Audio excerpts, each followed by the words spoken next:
Knowledge is crucial.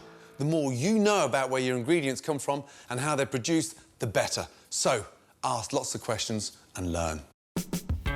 When it comes to buying pork, you can't do any better than ask a butcher. And award-winning master butcher Danny Lidgate knows everything about the pig from trotter to tail.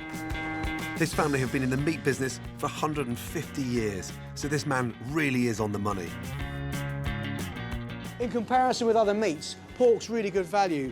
You get some really good cuts at really reasonable prices. And you can use everything from the tip of the trotter down to the cheek. We can see here we've got the leg. The leg is about this region, really lean, really good for things like gammons and hams. Coming down from the leg, we've got the loin, and that's where the pork chops come from. If you take the bones out, you can bone and roll it, and you end up with a really nice, easy-to-cook cylinder of meat, really easy to carve like a loaf of bread. Coming away from the loin, we've got the belly, and you can see the belly is made up of fatty parts and meaty parts. Don't be scared of the amount of fat that's on it. You need that fat to give the flavours coming through. Also, make sure you can possibly buy it with the skin on. The skin will crispen up nicely, give you good crackling, also add flavour into the fat. Lower down from the bellies, we've got the shoulders. Really, the shoulders are a great meat. They're slightly fattier than the rest of the animal. You can see with this pork shoulder the amount of marbling you get in the muscles, the interior marbling. Make sure you look for the marbling. It's essential for the flavour, and it's going to make a really good eating experience. With a pig, there really is nothing to waste. The trotters even are really good flavour because of their gelatinous qualities, and the meat can be really, really flavoursome. Also, there's pig's cheeks, which obviously require a little bit more cooking because of the use they get, but the flavours you're going to get are going to be completely different to any other part of a pig. Pork is an incredibly versatile meat. They say the only part you can't eat is the oink. Here's my guide to getting the best out of familiar cuts. Smoked or unsmoked bacon is not just for breakfast. It's brilliant transforming salads, gives a real depth of flavour to stews, and is delicious in quick and easy pasta dishes. The leg joint, best known for ham, also makes an inexpensive, delicious Sunday roast and is great served with peas pudding. And the tenderloin fillet, incredibly lean, healthy and fast to cook. You can stuff it, cut it into scallops or strips that are perfect for Asian stir-fries. Cooking dishes in advance is a brilliant way of taking the stress out of cooking at home, and many dishes just get better and better with time. First up, my amazing sticky pork ribs.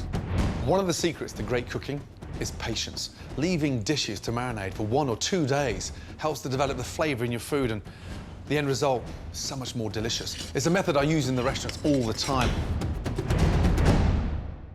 First off, get your roasting tray. Put the tray on the gas. Pork ribs, 60% meat and 35–40% fat. Give them a really good season. Salt and pepper. The nice thing about this cut, they stay incredibly moist when they're on the bone. And the longer you cook them, the more delicious they become. Just push all that seasoning in to the pork.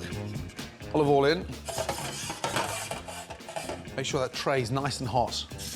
And I really want that nice sort of caramelisation taking place on the pork. And that's the nice thing about starting it on top of the stove. Use your roasting tray, get them coloured, and then in the oven.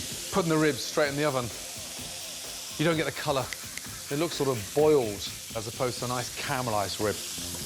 Ginger. You can't beat fresh ginger with sticky pork ribs. Place it down nice and firmly and slice. The thinner you slice the ginger, the more fragrant the ribs. Garlic.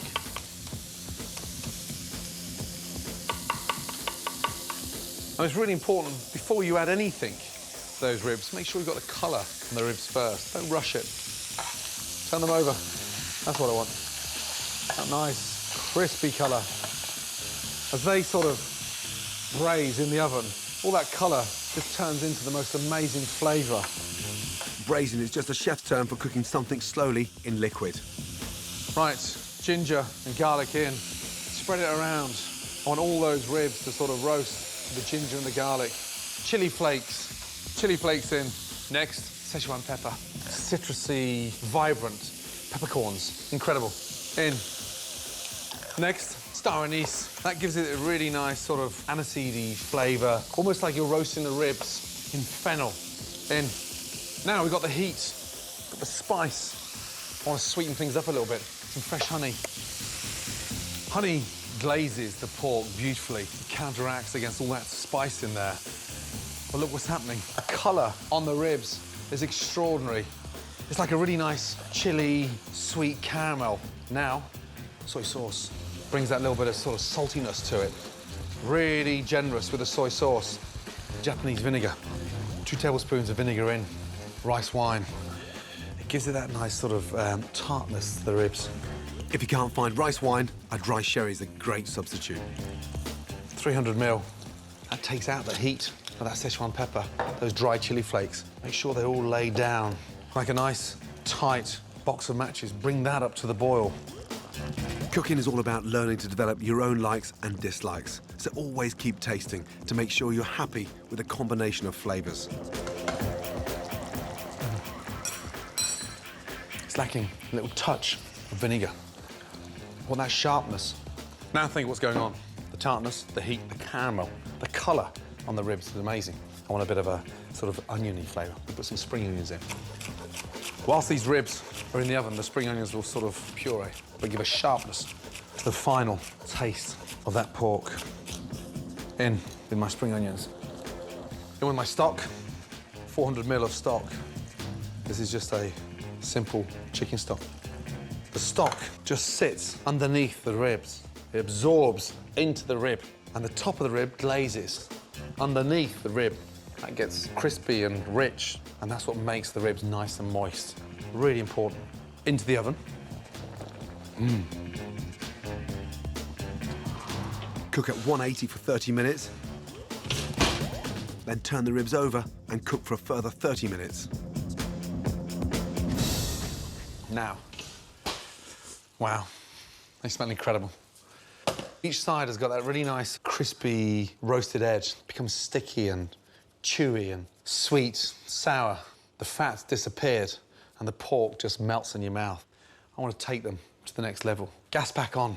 Now, shake the tray.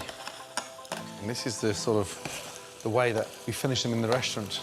And for every minute they glaze in that tray, they just get to taste better and better. Now look at them. I'm so happy with those. Ribs done. Absolutely delicious now.